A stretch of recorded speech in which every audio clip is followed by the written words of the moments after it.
멋진 신세계 올더스 헉슬리 지음 안정효 옮김 제13장 태아 저장고의 침침한 불빛 속에서 헨리 포스터의 모습이 희미하게 나타났다.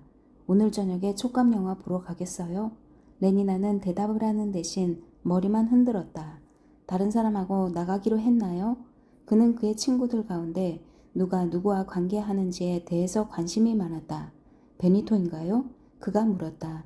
그녀는 다시 고개를 저었다.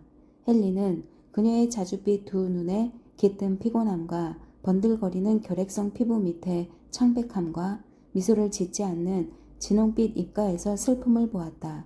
몸이 불편한 건 아니죠? 그는 그녀가 세상에 몇 안 남은 전염병 중에 혹시 무슨 병에 걸리지는 않았는지 걱정이 되어 약간 불안하게 물었다. 또다시 레니나가 고개를 저었다. 어쨌든 가서 의사를 만나는 게 좋겠어요. 헨리가 말했다. 하루에 의사를 한 번씩만 보면 신경과민이 없어져요. 최면학습으로 터득한 금연을 주입시키는 듯 어깨를 탁 치며 그가 유쾌하게 덧붙여 말했다. 아마 당신에게 필요한 건 임신 대용 정제인지도 몰라요. 그가 권했다. 아니면 초강력 VPS 요법을 받든지. 아시겠지만 때로는 표준 열정 정제로는 별로. 오 포드님 맙소사. 침묵을 깨뜨리며 레니나가 앙칼지게 말했다. 입 좀 닥쳐요. 그러더니 그녀는 잠시 방치해두었던 태아들 쪽으로 돌아섰다. VPS 요법이라니. 울음이 터지려던 참만 아니었다면 그녀는 웃고 말았으리라. 격렬한 열정이라면 이미 넘쳐나서 오히려 골치가 아플 지경이 아니던가. 그녀는 깊은 한숨을 내쉬며 주사기를 다시 채웠다. 존. 그녀는 혼자 중얼거렸다. 존. 그러다 그녀는 잠시 헷갈렸다. 포드님 맙소사. 내가 여기에다 수면병 주사를 놓았나? 안 놓았나? 그녀는 통 기억이 나지 않았다. 결국 그녀는 2번이나 주사를 놓는 위험을 무릅쓰진 않겠다고 마음먹고는 줄지어 늘어놓은 다음 유리병으로 옮겨갔다. 그로부터 22년 8개월 4일 후에 장래가 촉망되던 젊은 알파 마이너스 관리가 무한자에서 트리파노 소마증으로 죽게 되는데 그것은 반세기 만에 처음 벌어진 사고였다. 레니나는 한숨을 지으며 일을 계속했다. 1시간 후에 탈의실에서 페니가 맹렬하게 공박했다.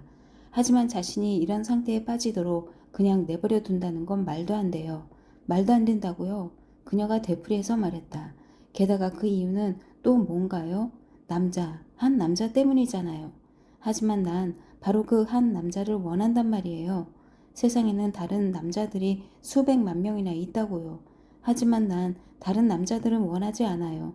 거쳐보지 않고서야 그걸 어떻게 알아요? 거쳐봤어요. 하지만 몇 명이나요? 격렬하듯 어깨를 추스르며 페니가 물었다. 1명? 2명? 수십 명이요. 고개를 저으며 그녀가 덧붙여 말했다. 하지만 종도 좋지 않았어요. 글쎄요. 인내심이 필요할 거예요. 페니가 타이르듯 말했다. 하지만 이미 스스로 제시한 충고에 대해 그녀의 자신감이 흔들리고 있는 게 분명했다. 인내하지 않고서는 아무것도 달성할 수가 없어요. 하지만 그때까지는 그 남자를 생각하지 말아요. 난 어쩔 수가 없어요. 그렇다면 소마를 먹어요. 소마는 복용하고 있어요. 계속 먹어요. 하지만 그런 틈틈이 난 그 일을 여전히 좋아해요. 난 항상 그 일을 좋아할 거예요. 전 그렇다면 그냥 찾아가서 그 남자를 같이 그래요. 페니가 단호하게 말했다. 그가 원하든 말든 말이에요. 그 남자가 얼마나 이상한 사람인지 모르니까 그런 소리를 하는 거라고요. 그러니까 더 꿋꿋하게 나가야죠. 말이야 쉽죠. 절대로 멍청하게 굴면 안 돼요. 행동을 취하라고요. 페니의 목소리가 나팔처럼 울렸다. 그녀는 사춘기에 베타 마이너스들에게 저녁 강의를 하는 YWFA 강사 같았다. 그래요. 행동을 취해야죠. 당장요. 지금 하라고요. 난 겁이 나요. 레니나가 말했다. 우선 소마를 반 그램 먹기만 하면 돼요. 그럼 이제나 목욕을 해야겠어요. 그녀는 수건을 질질 끌며 나가버렸다. 신중이 울렸다. 레니나에 관한 얘기를 헬름 홀츠에게 해야겠다고 마침내 결심이 선 후 그런 속마음을 한순간도 더 지체할 수가 없었기 때문에 그날 오후에 헬름 홀츠가 찾아오기를 초조하게 기다리던 야만이는 벌떡 일어나 문으로 달려갔다. 당신이 올 거라는 예감이 들었어요, 헬름홀츠. 문을 열면서 그가 소리쳤다. 문간에는 하얀 아세테이트 공단 세일러복에 둥글고 하얀 모자를 멋을 부려 왼쪽 귀 위로 비스듬히 쓴 레니나가 서 있었다. 오! 마치 누구에게 얻어맞기라도 한 듯 야만인이 말했다. 레니나가 두려움과 어색함을 극복하기에는 반그램으로 충분했다. 안녕하세요, 존. 그녀가 미소를 지으며 말하고는 그를 스쳐 지나가 방으로 들어갔다. 그는 기계적으로 문을 닫고 그녀를 따라갔다. 레니나가 자리에 앉았다. 한참 동안 침묵이 흘렀다. 날 만나는 게 별로 반갑지 않은 모양이로군요, 존. 마침내 그녀가 말했다. 기쁘지 않냐고요? 야만이는 꾸짖는 듯한 눈으로 쳐다보더니 그녀의 앞에 무릎을 꿇고 앉아서 경건하게 레니나의 손을 잡아 입을 맞추었다. 기쁘지 않냐고요? 오, 당신은 내 심정을 너무나 모릅니다. 그는 용기를 내어 그녀의 얼굴을 올려다보면서 사모하는 레니나요? 라고 속삭이고는 말을 계속했다. 진실로 세상에서 비견할 바 없이 가장 고귀한 존재요. 경의의 극치로군요. 그녀는 감미롭고 부드럽게 그에게 미소를 지었다. 오, 그대는 너무나 완벽하오. 그녀는 입술을 벌린 채 그에게로 몸을 내밀었다. 모든 인간의 가장 좋은 것들만 뽑아서 함께 빚어. 그리고 가까이, 더 가까이. 너무나 완벽하여 비견할 바가 없어요. 더욱 가까이. 야만인이 갑자기 몸을 일으켰다. 그렇기 때문에 나는 우선 무엇인가를 하고 싶었어요. 얼굴을 돌린 채로 그가 말했다. 내 얘기는 내가 당신이 부끄럽게 여기지 않을 만한 인간이라는 점을 보여주고 싶었어요. 언젠가는 내가 그런 훌륭한 사람이 될 수 있을 거라는 얘기가 아닙니다. 하지만 어쨌든 내가 전혀 형편없는 존재가 아니라는 사실을 보여주고 싶었어요. 나는 무엇인가 하고 싶었습니다. 당신은 왜 그래야만 한다고 생각하는지. 레니나가 말문을 열었지만 말을 채 끝내지 못했다. 그녀의 목소리에서 짜증스러운 기미가 엿보였다. 사람이 앞으로 몸을 내밀고 입술을 벌린 채로 점점 더 가까이 접근하다가 갑자기 멍청한 바보가 벌떡 몸을 일으키는 바람에 기대했던 반응이 없어진 상황에 처한다면, 그렇다. 아무리 혈관 속에서 반그램의 소마가 돌고 있더라도 짜증이 나는 게 당연했다. 말파이스에서는 여자한테 사자의 가죽을 가져다 줘야 합니다. 야만이는 두서없이 중얼거렸다. 그러니까 어떤 여자하고 결혼을 하고 싶을 때 말입니다. 아니면 늑대 가죽이라도요. 영국에는 사자가 살지 않는데요. 레니나가 쏘아붙이듯 말했다. 그리고 비록 산다고 해도 보아하니 사람들은 헬리콥터를 타고 독가스나 뭐 그런 것으로 사냥을 하겠죠. 갑자기 못마땅해서 경멸하는 어조로 야만인이 덧붙여 말했다. 난 그런 짓은 못하겠어요. 레니나. 그는 어깨를 활짝 펴고 용기를 내어 그녀를 바라보았지만 납득이 안 가서 짜증스러워하며 빤히 쳐다보는 그녀와 눈이 마주쳤다. 당황한 그는 난 무엇이라도 하겠어요 라고 말하고는 점점 더 두서없는 말을 늘어놓았다. 당신이 시키는 건 무엇이든지요. 아시겠지만 어떤 운동들은 고통스럽습니다. 하지만 그 고통 속에서 즐거움이 생겨납니다. 내가 느끼는 기분이 바로 그렇습니다. 그러니까 당신이 원한다면 나는 마룻바닥이라도 쓸겠어요. 하지만 우린 진공청소기를 사용해요. 어리벙벙해진 레니나가 말했다. 그럴 필요가 없어요. 그래요. 물론 그럴 필요는 없죠. 하지만 어떤 경우에는 천한 일들을 고귀하게 행할 수도 있습니다. 나는 무언가 고귀한 일을 하고 싶었습니다. 모르시겠어요? 하지만 진공청소기가 있으면 문제는 그게 아니에요. 그리고 엡실론 반백치들이 그런 기계를 다루죠. 그녀가 말을 이었다. 그런데 정말이지 왜 이러세요? 왜 이러느냐고요? 하지만 당신을 위해서라면 오직 당신을 위해서입니다. 그저 내가 보여주고 싶은 것은 그리고 도대체 진공청소기와 사자가 무슨 관계가 있다고? 내가 보여주고자 하는 것은 내가 얼마나 그리고 또 나를 만나서 기쁜 것하고 사자는 무슨 관계가? 그녀는 점점 더 화가 났다. 내가 얼마나 당신을 사랑하는지 보여주고 싶어요, 레니나. 그는 거의 절망에 빠진 상태로 말했다. 놀라움과 황홀함으로 내면에서 밀려오는 파도처럼 피가 레니나의 뺨으로 왈칵 물렸다. 그건 진담이에요, 존? 하지만 난 그런 얘기를 할 생각은 아니었어요. 무슨 고민에 빠진 듯 주먹을 불끈 쥐고 야만인이 소리쳤다. 때가 되기 전에는 내 말을 잘 들어봐요, 레니나. 말파이스에서는 사람들이 결혼을 합니다. 무얼 한다고요? 그녀의 목소리에 다시 짜증이 스며들기 시작했다. 지금 그는 무슨 얘기를 하려는 걸까? 영원히요. 그들은 영원히 같이 살기로 약속합니다. 그건 생각만 해도 너무나 끔찍하군요. 레니나는 진심으로 충격을 받았다. 외적인 아름다움보다 오래 지속되고 육신이 썩는 것보다 훨씬 빨리 새로워지는 마음으로 인하여 뭐라고요? 셰익스피어의 작품 속에서도 마찬가지입니다. 만일 모든 성스러운 예식과 거룩한 혼례를 제대로 행하기 전에 자네가 그 애의 처녀 매듭을 끊었다가는 포도님의 이름으로 빌겠는데 존, 이치가 닿는 얘기를 해요. 난 당신이 하는 말을 한마디도 못 알아듣겠어요. 처음에는 진공청소기 얘기를 하더니 이제는 매듭 얘기를 하는군요. 당신 얘기를 듣고 있으려니까 미치겠어요. 그녀는 벌떡 일어서서 그가 마음뿐만 아니라 몸까지 달아날까봐 걱정이 되는 듯 그의 손목을 잡았다. 내가 하는 질문에 대답해봐요. 당신은 정말로 나를 좋아하나요? 안 좋아하나요? 잠깐의 침묵 뒤에 아주 나지막한 목소리로 그가 말했다. 나는 세상 무엇보다도 당신을 사랑합니다. 그렇다면 당신은 왜 그렇게 말해주지 않았나요? 그녀가 격분해서 외쳤다. 감정이 어찌나 강렬했던지 그녀의 날카로운 손톱이 그의 손목 살갗을 파고들 지경이었다.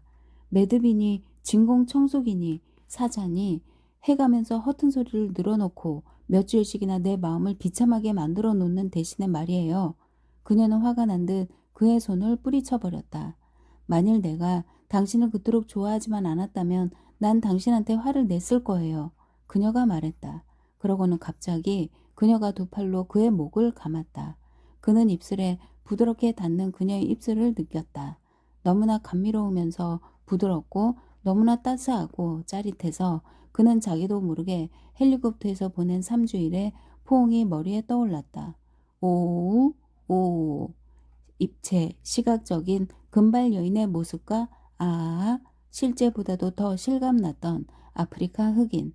공포, 공포, 공포. 그는 몸을 빼내려고 했지만 레니나가 더욱 꼭 껴안았다. 왜 그렇게 말하지 않았어요? 그를 쳐다보려고 얼굴을 뒤로 젖히면서 그녀가 속삭였다. 그녀의 눈이 부드럽게 꾸짖었다. 아무리 어두운 굴속이나 아무리 기회가 좋은 장소라고 하더라도 양심의 소리가 시적으로 우렁차게 울렸다.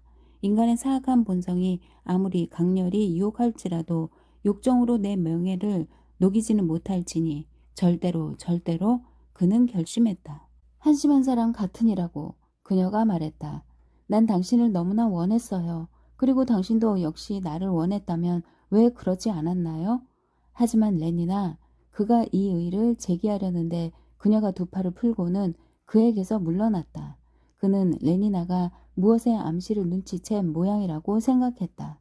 하지만 그녀가 하얀 에나멜 탄티형 허리띠를 풀어 조심스럽게 의자의 등받이에 걸쳐놓자 그는 자신이 잘못 생각했다는 의심이 들기 시작했다. 레니나, 그가 불안하게 되풀이해서 말했다. 그녀가 자신의 목 뒤로 손을 가져가더니 지퍼를 길게 수직으로 끌어내렸다. 하얀 세일러복 블라우스가 양쪽으로 벌어졌다. 그의 의심은 너무나도 확고히 현실로 굳어졌다. 레니나, 뭐 하는 거예요? 주룩, 주르륵. 그녀는 침묵으로 대답했다. 그녀는 나팔바지를 벗었다. 지퍼가 달린 속옷은 조개처럼 연한 분홍빛이었다. 합창원 대원장이 준 황금티형 목걸이가 그녀의 가슴에서 늘어졌다. 창살들 사이로 남자들의 시선을 끄는 젖꼭지들이 노래를 부르는 듯 우렁차게 울리는 마법의 어휘들은 그녀를 더욱 위험하고 유혹적인 여자처럼 느끼게 했다. 부드러우면서도 얼마나 날카롭게 찌르고 이성을 뚫고 들어가며 확고한 마음을 흔들어 놓는가. 지극히 굳센 맹세라 할지라도 피 속에서 타오르는 불길 앞에서는 한낱 지푸라기 더 절제하지 않으면 지퍼가 주르륵 둥그런 분홍빛 젖가슴이 말끔하게 갈라놓은 사과처럼 양쪽으로 벌어졌다. 두 팔이 꿈틀거리고 처음에는 오른발 그러고는 왼발을 들어 올렸다. 지퍼가 달린 속옷이 바람이 빠져 생명을 잃은 듯 마룻바닥으로 떨어졌다.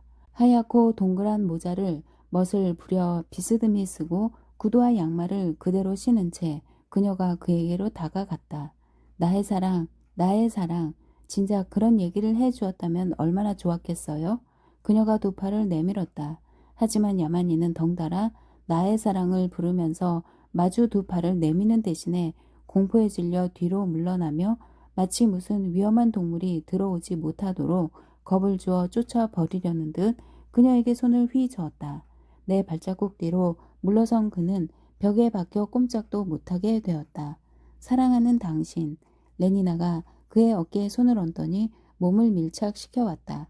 나를 껴안아 주세요. 그녀가 요구했다. 숨이 막힐 정도로 나를 안아줘요, 당신. 그녀 역시 시를 읊을 줄 알았고 북처럼 우렁찬 마법의 어휘들로 노래할 줄 알았다. 키스해줘요. 그녀는 눈을 감고 졸린 듯한 목소리로 낮게 중얼거렸다. 내가 혼수 상태에 빠질 정도로 키스를 해줘요. 껴안아줘요. 당신 포근하게. 야만이는 그녀의 손목을 잡아 손을 어깨에서 떼어내고는 가까이 오지 못하도록 왈칵 밀어냈다. 그러면 아파요. 그러면. 아. 그러더니 레니나가 갑자기 조용해졌다. 공포가 아픔을 잊게 만들었다. 눈을 뜬 그녀는 그의 얼굴을, 아니 그의 얼굴이 아니라 광적이고 형언할 수 없는 경로 때문에 일그러지고 경련을 일으키는 무서운 낯선 사람의 얼굴을 보았다. 겁이 덜컥 난 그녀가 나지막한 목소리로 물었다. 도대체 왜 그래요, 존? 그는 대답을 하는 대신 광기에 찬 눈으로 그녀의 얼굴을 빤히 들여다보았다. 그녀의 손목을 잡은 두 손이 부르르 떨렸다. 그는 거칠게 숨을 몰아 쉬었다. 거의 들리지 않을 정도로 희미했지만 그녀는 소름 끼치게 그가 이를 가는 소리를 얼핏 들었다. 왜 그래요? 그녀가 비명을 지르다시피 했다. 그녀의 비명에 정신이 들기라도 한 듯 그는 어깨를 움켜잡고 그녀를 흔들었다. 더러운 계집. 그가 소리쳤다. 창녀 같으니라고. 뻔뻔스러운 계집년. 오, 그러지 말아요. 그러지 말아요. 그가 흔들어대는 바람에 괴이하게 떨리는 목소리로 그녀가 애원했다. 더러운 창녀. 제발요. 저주받을 창녀 같으니라고. 욕설보다는 차라리 1g이 더 좋다는 그녀가 말했다. 야만인이 어찌나 세차게 떠밀었는지 그녀는 비틀거리다 쓰러졌다. 어서 가요. 험악한 표정으로 그녀를 굽어보며 그가 소리쳤다. 내 눈앞에서 얼른 사라지지 않으면 죽여버리고 말겠어요. 그는 주먹을 불끈 쥐어 보였다. 레니나는 얼굴을 가리려고 손을 들었다. 안 돼요, 제발. 그러지 말아요, 존. 어서 가요. 어서. 그녀는 한 팔을 여전히 치켜든 채 겁에 질린 눈으로 그의 모든 동작을 지켜보며 몸을 일으켰다. 그리고 아직도 몸을 웅크리고 머리를 가리면서 욕실로 달려갔다. 그녀가 빨리 나가도록 재촉하느라 세차게 후려 갈기는 소리가 마치 총성 같았다. 아! 레니나가 앞으로 튀어나갔다. 욕실로 들어가 안전하게 문을 잠근 후에야 그녀는 상체를 살펴볼 여유가 생겼다. 그녀는 고개를 돌려 거울에 등을 비춰보았다. 왼쪽 어깨 너머로 보니 진주빛깔의 살에 활짝 편 손자국이 진홍빛으로 선명하게 찍혀 있었다. 그녀는 상처난 자국을 조심스럽게 문질렀다. 바깥 다른 방에서는 야만인이 마술적인 어휘들의 음악과 북소리에 맞춰 행군하고 또 행군하듯 성큼성큼 이리저리 걸어다녔다. 굴뚝새도 그러하고 자그마한 똥파리도 내 눈앞에서 세욕을 부리는도다. 어휘들이 귓속에서 요란하게 울리자 그는 미칠 듯한 기분이 들었다. 족제비나 더러운 말도 그토록 극성스러운 탐욕으로 덤비지는 아니한다. 위쪽은 여자이되 허리 밑으로는 켄타우로스로다. 허리띠까지는 신으로부터 물려받았지만 그 밑은 모두 악마의 차지다. 거기엔 지옥이 있고 암흑이 있고 이글이글 타오르며 악취를 풍기고 집어삼키는 유황 구덩이가 있으니 퇴 더럽구나. 더러워. 내 상상력을 감미롭게 만들고 싶으니 착한 약재사여. 사양을 조금만 나에게다오. 존. 그녀가 욕실에서 비위를 맞추려고 눈치를 살피며 나지막한 목소리로 불렀다. 존. 오, 독초 같은 그대여. 너무나 사랑스럽고 아름다우며 향기가 감미로워서 그대 앞에서는 감각이 아프구나. 이 훌륭한 책은 창녀라는 말을 써넣기 위해서 쓰였던가? 그래서 하늘도 코를 막고. 하지만 레니나의 보드라운 몸에서 향내를 풍기던 분가루가 그의 상의에 하얗게 묻었기에 그녀의 향기가 아직도 그의 주변에 서려 있었다. 뻔뻔스러운 한양년, 뻔뻔스러운 한양년, 뻔뻔스러운 한양년. 쉴 새 없이 계속되는 운율이 저절로 되풀이되었다. 뻔뻔스러운 존, 내 옷 좀 주겠어요? 그는 나팔바지와 블라우스, 지퍼가 달린 속옷을 집어들었다. 열어요. 문을 발로 차면서 그가 명령했다. 싫어요. 열지 않겠어요. 겁에 질린 목소리로 그녀가 저항했다.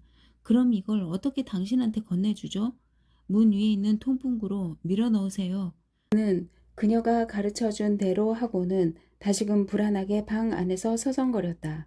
뻔뻔스러운 한양년, 뻔뻔스러운 한양년, 엉덩이가 투실투실하고 손가락이 감자 같은 환락의 악마가. 존, 그는 대답하지 않았다. 엉덩이가 투실투실하고 손가락이 감자 같은 악마. 존, 왜 그래요? 그가 퉁명스럽게 말했다. 내 멜서스 허리띠 좀 갖다 주겠어요?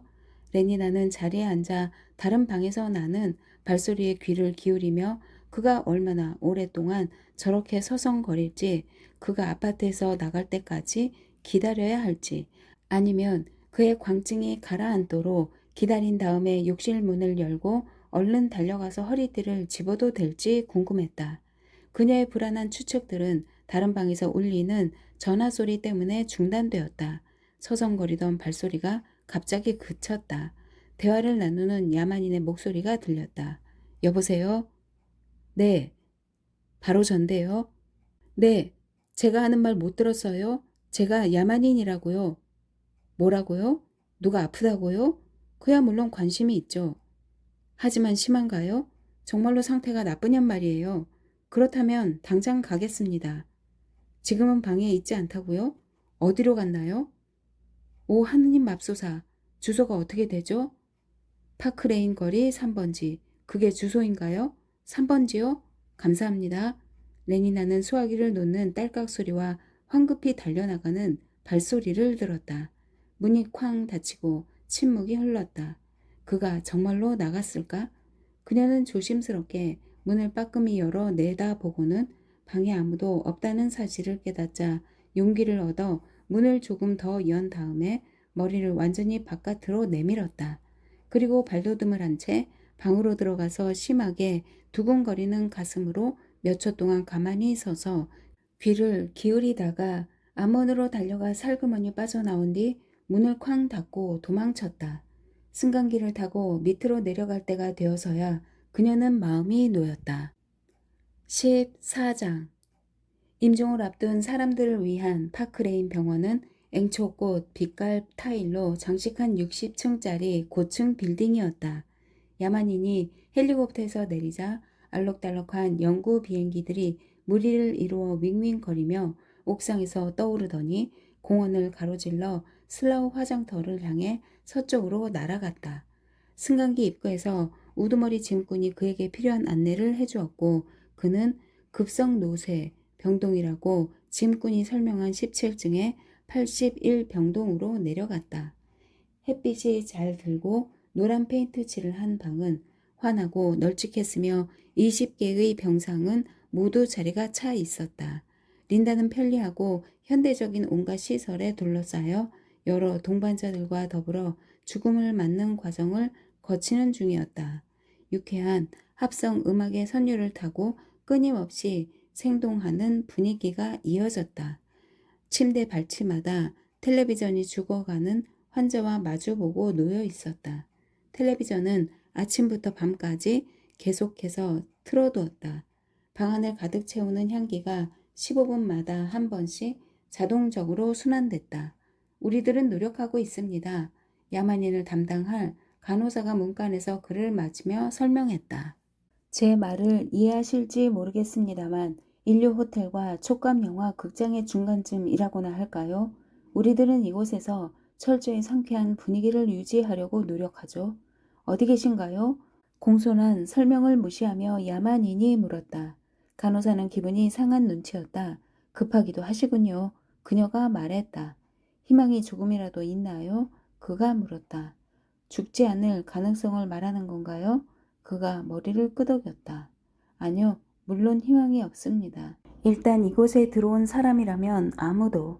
그의 창백한 얼굴에서 절망하는 표정을 보고 깜짝 놀란 그녀는 갑자기 말을 중단했다. 아니, 왜 그러세요? 그녀가 물었다. 그녀는 방문객에게서 이런 반응이 나오리라고는 전혀 예상하지 못했다. 그렇다고 해서 이곳을 찾는 방문객이 많았다는 뜻은 아니었다. 방문객이 많아야 할 아무런 이유도 없었다. 어디 몸이 안 좋으신 건가요? 그는 고개를 저었다. 그 여자는 나의 어머니예요. 겨우 들릴락 말락하는 목소리로 그가 말했다. 간호사는 깜짝 놀라서 겁에 질린 눈으로 그를 힐끗 쳐다보더니 얼른 시선을 피했다. 목에서부터 관자놀이까지 그녀는 온통 얼굴이 붉게 달아올랐다. 나를 그분한테 데려다줘요. 평범한 어조를 쓰려고 노력하며 야만인이 말했다. 아직도 낯을 붉히며 그녀는 병동으로 내려가는 길을 안내했다. 그들이 지나가자 노쇠 현상이 너무나 급속도로 진행되어 심장과 두뇌만 늙었을 뿐 뺨은 아직 늙지 않은 싱싱하고 시들지 않은 얼굴들이 두 사람에게로 시선을 돌렸다. 두 번째의 유아기로 들어선 무감각하고 멍한 눈들이 그들을 따라 움직였다. 그들을 둘러본 야만인은 부르르 몸을 떨었다. 린다는 길게 줄지은 침상들 가운데 맨 끝에 벽 바로 옆에 침대에 누워 있었다. 그녀는 베개에 몸을 기대고 침대 발치에 놓인 텔레비전에서 무성으로 축소 재생에 방영되는 남아메리카 리만 수상 정구 선수권 대회의 준결승전을 보고 있었다. 반짝이는 정사각형 유리판에서는 어항 속의 물고기들처럼 다른 세상에 거주하는 마렵고 분주한 사람들처럼 작은 형상들이 아무 소리도 내지 않고 이리저리 뛰어다녔다. 이해가 안 간다는 듯 어설프게 미소를 지으며 린다가 멍하니 쳐다보았다. 창백하고 퉁퉁 부어오른 그녀의 얼굴에는 백치 같은 행복의 표정이 가득했다. 가끔 졸기라도 하는 듯 그녀는 몇 초 동안 눈을 꼭 감았다. 그러다가 약간 놀라면서 다시 정신을 차리고는 했는데 정신이 들면 그녀는 정구 선수들의 어항 속 물고기 같은 묘한 움직임을 쳐다보고 초음성 전기 원리처 연주기로 편곡된 기절할 때까지 나를 안아줘요 그대여를 듣고 머리 위에 설치된 통풍구를 통해서 불어오는 법의 나의 따뜻한 향기를 어렴풋이 느꼈다. 주변에 이런 것들을 의식한다고는 하지만 아니 그것은 의식하기보다는 꿈을 꾸는 듯한 상태였다. 그나마도 그녀의 피 속에 흐르는 소마로 인해 변형되고 채색되어 멋진 요소들로만 이루어진 환각들을 몽롱하게 꿈꾸면서 만족한 어린애처럼 빛 바래고 흐트러진 미소를 다시금 지었다. 그럼 가볼게요. 간호사가 말했다. 내가 맡을 아이들이 한 무더기 오기로 되어 있으니까요. 그뿐 아니라 제3병동도 가봐야 합니다. 그녀는 위쪽 병동을 가리켰다. 이제는 가봐야겠어요. 그럼 편히 계시다 가세요. 그녀는 활기찬 걸음으로 나갔다. 야만이는 침대 옆에 앉았다. 린다, 어머니의 손을 잡으며 그가 속삭였다.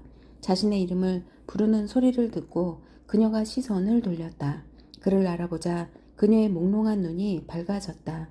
그녀는 그의 손을 꼭 쥐고 미소를 지으며 입술을 움찔거렸다. 그러더니 갑자기 그녀의 머리가 앞으로 푹 수그러졌다. 잠이 든 것이다.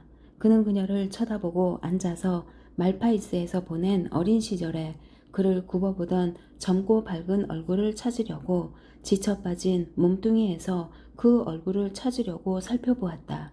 그러고는 눈을 감은 다음 그녀의 목소리와 몸놀림과 그들이 함께 보냈던 삶의 모든 순간들을 기억해 내려고 했다. 스트레토코 지에서 벤버리 티까지 그녀가 부르던 노래는 얼마나 아름다웠던가. 그리고 그 동요가 얼마나 마술처럼 이상하고 신비스러웠던가. A, B, C 그리고 비타민 D 지방질은 간에 있고 대구는 바다에서 살아요. 그는 노래를 되풀이해 부르며 동요의 어휘들과 린다의 목소리를 회상하는 동안 뜨거운 눈물이 솟아오르는 것을 느꼈다. 그리고 아기가 아장아장, 고양이가 야옹야옹, 읽기 공부를 한 기억이 떠올랐다. 다음에는 태아 저장고 속에서 근무하는 베타 직원들을 위한 기초교육, 그리고 겨울에는 불가에서, 여름에는 작은 집의 지붕 위에서 그녀가 보호구역 밖의 타처에 관한 얘기들을 들려주던 기나긴 저녁들. 아름답고도 아름다운 타처에 관한 얘기들을 천국의 추억처럼 선량함과 사랑스러움이 넘치는 낙원의 추억처럼 그는 지금까지 마음속에 간직하고 있었다.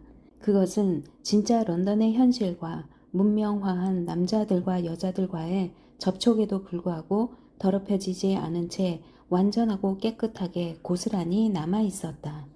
그때 날카로운 소리가 갑자기 들려오자 그는 눈을 뜨고 황급히 눈물을 닦은 뒤에 주위를 둘러보았다. 8살 난 일란성 사내 쌍둥이들이 끝없는 물길처럼 방 안으로 쏟아져 들어왔다. 쌍둥이에 또 쌍둥이, 그리고 쌍둥이에 또 쌍둥이. 그들은 악몽처럼 자꾸만 들어왔다. 그토록 많은 아이들이 있었지만 얼굴은 하나뿐이었다.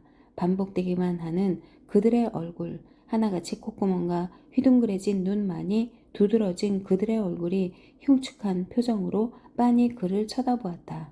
그들은 황갈색 제복 차림이었다. 모두 입을 해 벌리고 있었다. 그들이 시끄럽게 떠들고 소리를 질러대며 들어왔다. 잠시 후에는 그들 때문에 병동이 온통 구더기로 우글거리는 듯 싶었다. 그들은 병상들 사이로 떼를 지어 몰려다니고 요란하게 기어오르고 밑으로 기어다니고 텔레비전을 들여다보고 환자들에게 짓궂은 표정을 지어 보였다. 그들은 린다를 보고 상당히 놀라며 이상하게 생각했다. 그녀의 침대 발치에 한 무리의 아이들이 몰려와서 미지의 대상과 갑자기 마주친 동물처럼 멍청한 호기심과 두려움을 느끼며 물끄러미 쳐다보았다. 야, 저것 봐. 저걸 보라고. 그들은 나지막하고 겁에 질린 목소리로 말했다. 저 여자 왜 저렇지? 왜 저렇게 뚱뚱한 거야? 그들은 지금까지 그녀처럼 피부에 탄력이 없고 젊지 않은 얼굴과 날씬하지도 않고 꼿꼿하지 못한 몸을 본 적이 없었다.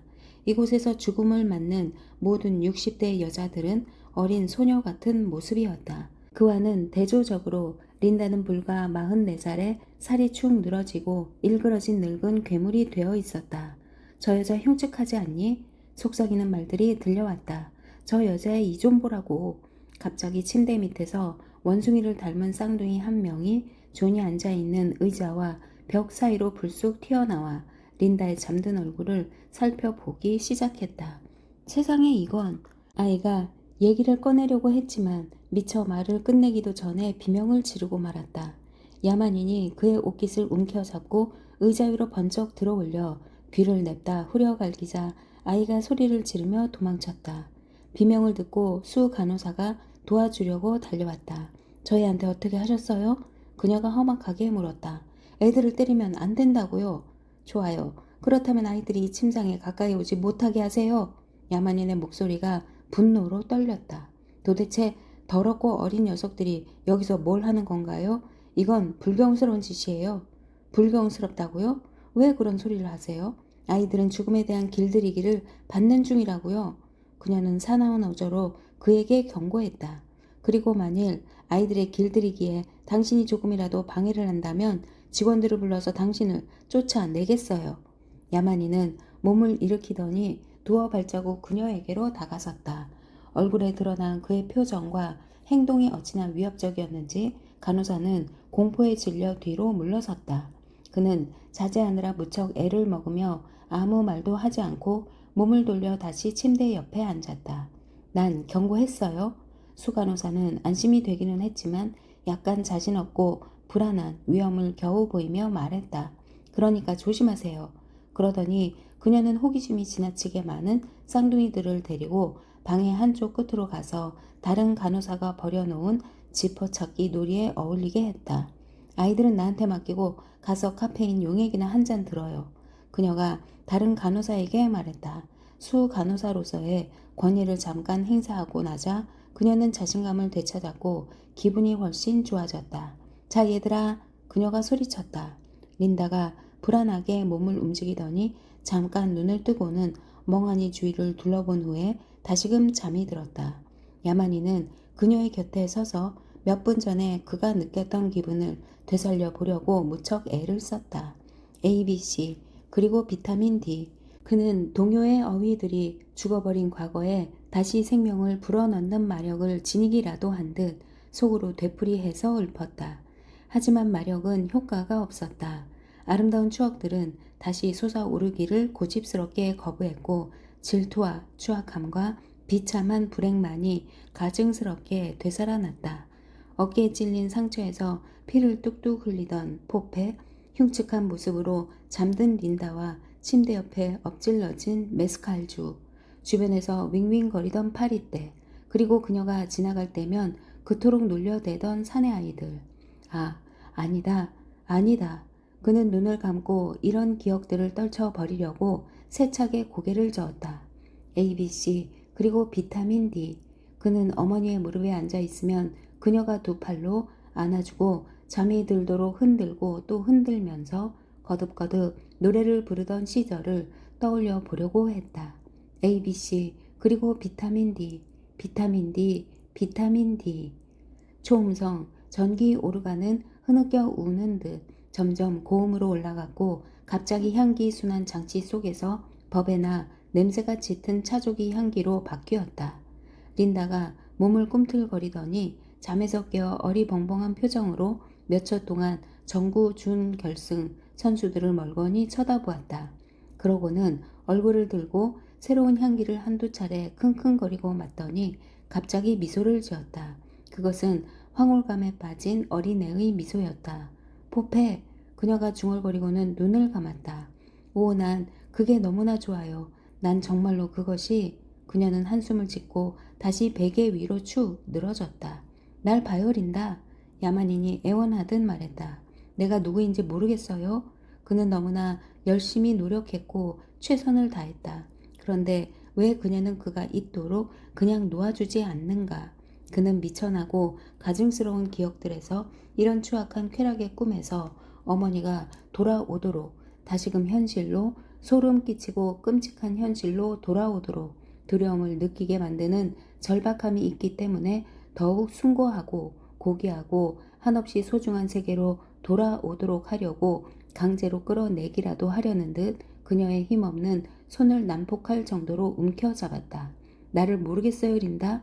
그는 린다가 응답을 하느라 힘없이 마주 손을 쥐는 감촉을 느꼈다. 그의 눈에서 눈물이 솟기 시작했다. 그는 허리를 수그려 그녀에게 키스했다. 그녀의 입술이 움직였다. 포페, 그녀가 다시 속삭였는데 그는 마치 누가 얼굴에다 오물을 한 통 끼얹기라도 한 것 같은 기분이 들었다. 갑자기 그의 마음속에서 분노가 끓어올랐다.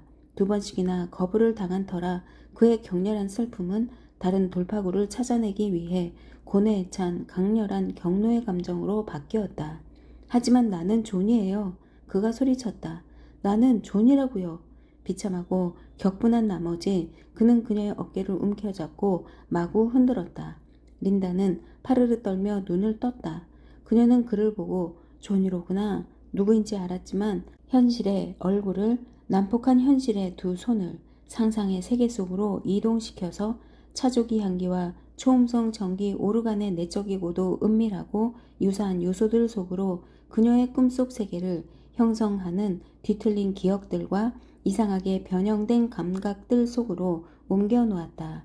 그녀는 그가 자신의 아들 존이라는 사실을 알았지만 그녀가 포페와 소마 휴식을 취하며 시간을 보냈던 낙원 같은 말파이스를 침입한 자라고 상상했다.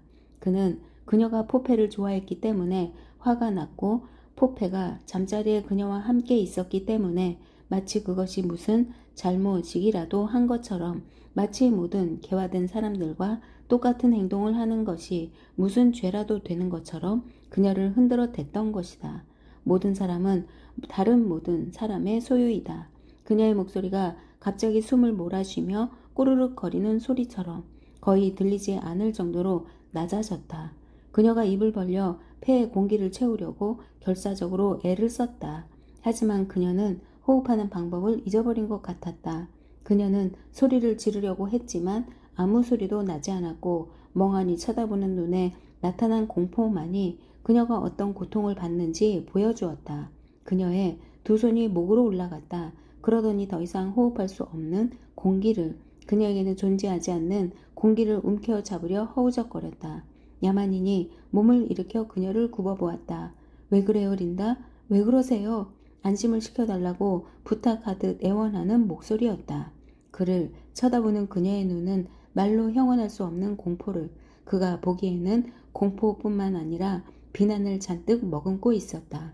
그녀는 침대에서 몸을 일으키려고 했지만 다시 베개 위로 쓰러졌다. 그녀의 얼굴은 흉악하게 뒤틀렸고 입술이 파랗게 질렸다. 야만이는 몸을 돌려 병동을 달려 올라갔다. 빨리요, 빨리! 그가 소리쳤다. 빨리요! 지퍼 찾기를 하는 쌍둥이들이 원으로 둘러싸인 한가운데 서 있던 수 간호사가 뒤를 돌아다 보았다. 잠깐 놀란 듯 싶더니 그녀는 어느새 못마땅한 표정을 지었다. 소리를 지르지 말아요. 어린애들도 생각해야죠. 얼굴을 찡그리며 그녀가 말했다.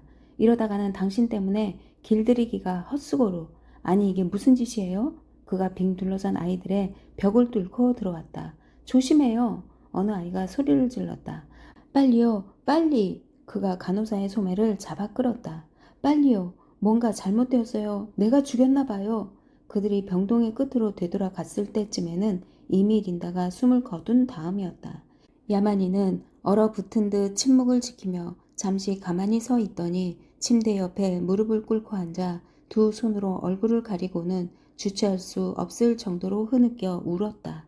간호사는 침대 옆에서 무릎을 꿇은 남자의 모습을 보고 어처구니 없는 광경에 귀가 막혔다. 어찌할 바를 몰라 머뭇거렸다. 그리고 지퍼 찾는 놀이를 중단하고 병동의 끝에 서서 모든 콧구멍과 눈을 이쪽으로 향한 채 20호 침상 주변에서 벌어지는 충격적인 장면을 멍하니 지켜보던 불쌍한 아이들, 쌍둥이들을 번갈아 쳐다보았다. 그에게 말을 해야 하나? 정신을 차리고 품위를 지키라고? 이곳이 어디인지 그에게 상기시키고 순진하고 불쌍한 아이들에게 얼마나 치명적인 잘못을 범하고 있는지를, 마치 죽음이 어떤 무서운 사건이라도 된다는 듯, 그렇게까지 중요한 인간이 한 명이라도 세상에 존재한다는 듯, 이렇게 역겨울 정도로 울부짖고 소란을 떨어서 그들이 지금까지 행한 죽음의 길들이는 훈련을 몽땅 헛수고로 만들어 놓고 있다는 사실을, 이런 행동은 죽음에 관해서 아이들에게 지극히 위험한 편견을 불어넣고 그들을 불안하게 함으로써 철저히 그릇되고 반사회적인 면으로 반응하게끔 만들지도 모를 노릇이었다. 그녀는 앞으로 나서서 그의 어깨를 가볍게 두드렸다. 좀 점잖게 굴면 안 되나요? 그녀는 나지막하고 성난 목소리로 말했다. 하지만 주위를 둘러본 그녀는 대여섯 명의 쌍둥이들이 이미 몸을 일으켜 병동 쪽으로 내려오는 것을 보았다. 그들이 이루었던 둥근 원이 흩어졌다. 다음 순간에는 안 된다. 위험성이 너무 컸다. 그녀가 맡은 집단 전체가 길들이기 훈련에서 6달이나 7달을 손해볼지도 모를 일이었다. 간호사가 위험에 빠진 아이들에게로 서둘러 되돌아갔다. 자, 초콜릿 생과자 먹고 싶은 사람 없어요? 그녀는 명랑한 어조로 크게 말했다. 저요. 보카노프스키 집단 전체가 이구동성으로 소리쳤다. 20호 침대는 완전히 망각의 대상이 되었다. 오 하나님, 하나님, 하나님. 야만인이 자꾸만 되풀이해서 혼잣말을 했다. 그의 마음을 가득 채운 슬픔과 회한의 혼돈 속에서는 오직 그 한마디 말만이 또렷했다. 하나님, 그가 속삭였다. 하나님, 저 사람 도대체 무슨 헛소리를 하는 거지? 초음성 전기 오르간이 울리는 속에서도 날카롭고 분명한 목소리가 아주 가까운 곳에서 들려왔다. 흠칫 놀란 야만인이 사나운 몸짓으로 얼굴에서 손을 치우고는 주변을 둘러보았다. 황갈색 제복을 입은 쌍둥이 5명이 저마다 오른손에 기다란 초콜릿 생과자 한 조각씩을 들고 하나같이 초콜릿 범벅이 된 똑같은 얼굴로 원숭이들처럼 한 줄로 늘어서서 그를 빤히 쳐다보고 있었다. 야만인과 시선이 마주치자 그들은 동시에 희죽 웃었다. 그들 가운데 한 명이 생과자 조각으로 병상을 가리켰다. 저 여자 죽었어요? 그가 물었다. 야만인은 말없이 잠시 그들을 물끄러미 쳐다보았다. 그러더니 조용히 몸을 일으키고 문을 향해서 천천히 걸어갔다. 저 여자 죽었어요? 호기심 많은 쌍둥이가 그의 곁에서 타박타박 따라 걸으며 다시 물었다. 야만이는 그를 내려다보더니 역시 아무 말도 하지 않고 아이를 밀어버렸다. 쌍둥이는 마룻바닥으로 쓰러지더니 당장 소리를 지르기 시작했다. 야만이는 뒤도 돌아보지 않았다.